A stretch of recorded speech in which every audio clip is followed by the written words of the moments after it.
custard factory in Birmingham, let's say.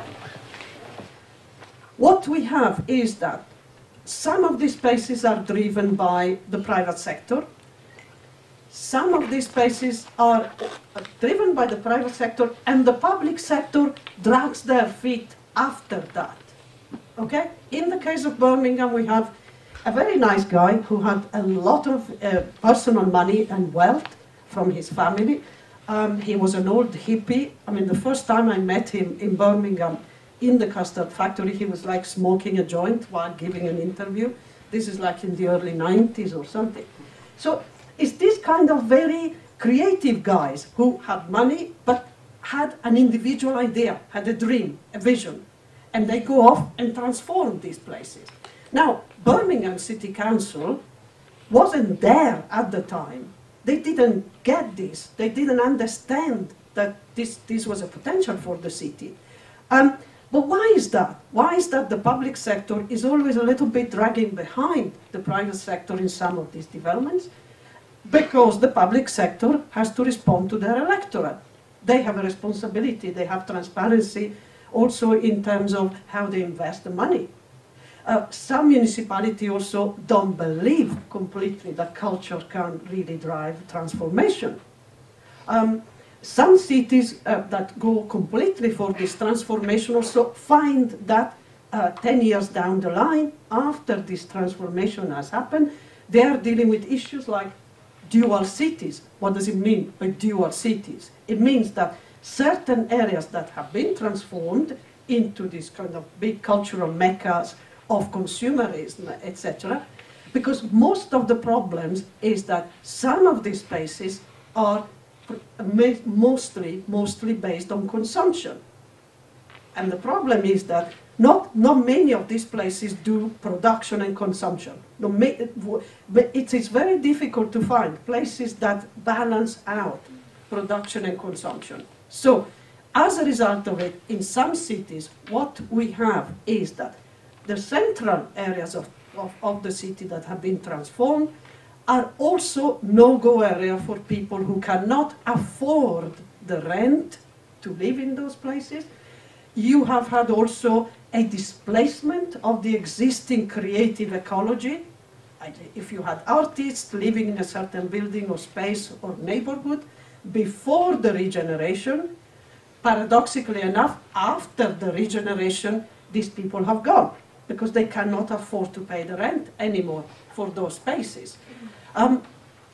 So we also have a phenomenon whereby you have a kind of banality of public spaces as well. You have a sort of architectural banality also of this kind of transformation and regeneration, which means that you could be in Dublin, Temple Bar, or you could be in the Birmingham custard factory, or you could be in Bristol, city centre, regenerated, and everything looks the same. It's the same style of architecture.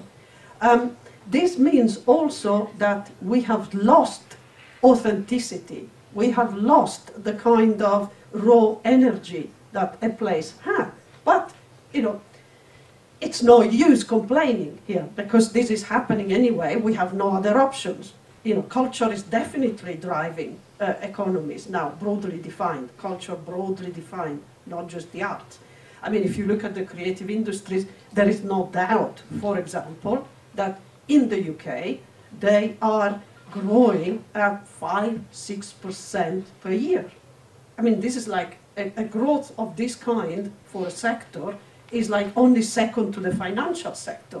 Okay, let's not go into the criticism of what happened to the financial sector, but in terms of growth, the creative industries certainly show growth and potential for employment. So the question is, how do we do this development in a way that responds to the needs of local people, that taps into the authenticity of place, that understands the unique ecology of a place and supports that in the first instance? So the question is, what policy do we do that? How do we do this?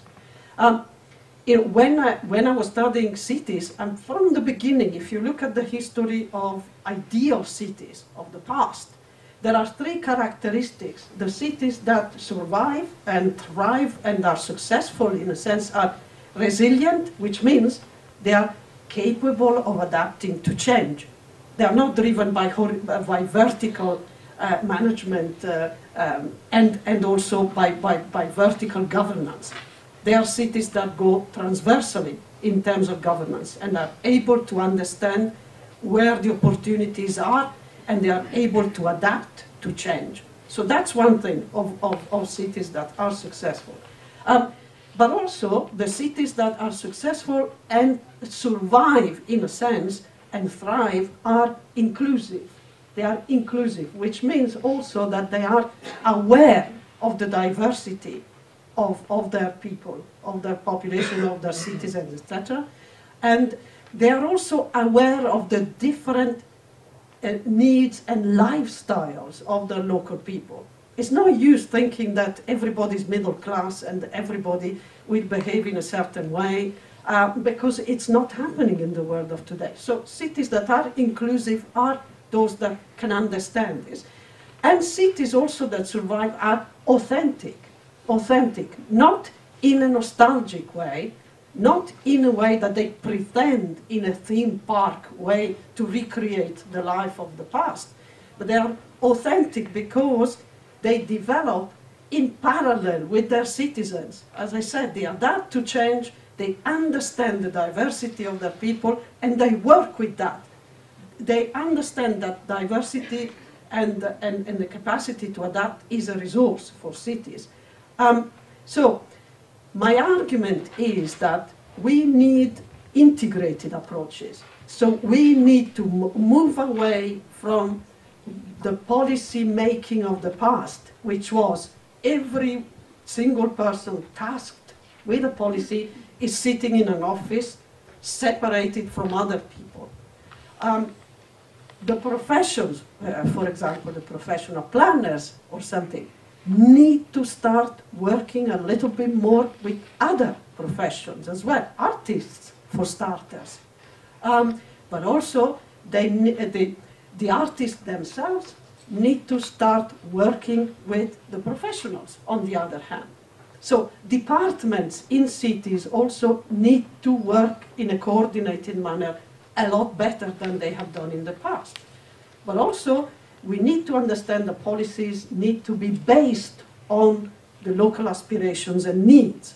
Not the aspirations of the politicians, but the aspirations of the people who live in a place. So we are talking about collaboration, we are talking about starting from local needs, aspirations, and understanding the local cultural ecologies, and a much better focus on what is distinctive about a place. Not assuming that every city, if they become Bilbao, they will be successful. Please don't do that anymore, because it's not going to happen anymore. Because Bilbao has happened once, and that's it. And even in Bilbao, it wasn't just culture that drove that development. It was the airport that they built, the kind of cheap flights that got there. It was the transport infrastructure upgrade that they did, and so on. It was the work with the university there to improve the educational level of the people. So there were a lot of other factors that drove that particular development. And not every city can be Bilbao. So let's get off that trolley and start thinking in terms of what is distinctive about, say, Ljubljana, if we're working in Ljubljana. Okay? So what's in the DNA of this city that we can mobilize and add value and use as a tool for development and for creating employment, etc. So in my professional life, if you want, I use a model of thinking which we call cultural planning. And this is derived from various thinkers, one of which is Colin Mercer, who back in 1993 developed cultural plans in Australia, for cities in Australia, cities that were undergoing harbour transformation. So it was mostly really a kind of culture-led regeneration. His point was culture can be mobilized in a strategic way to deliver local development. So his first point, this was the first point, back in 1993, he was saying culture can be important as a motor, as a catalyst for development. Okay? So.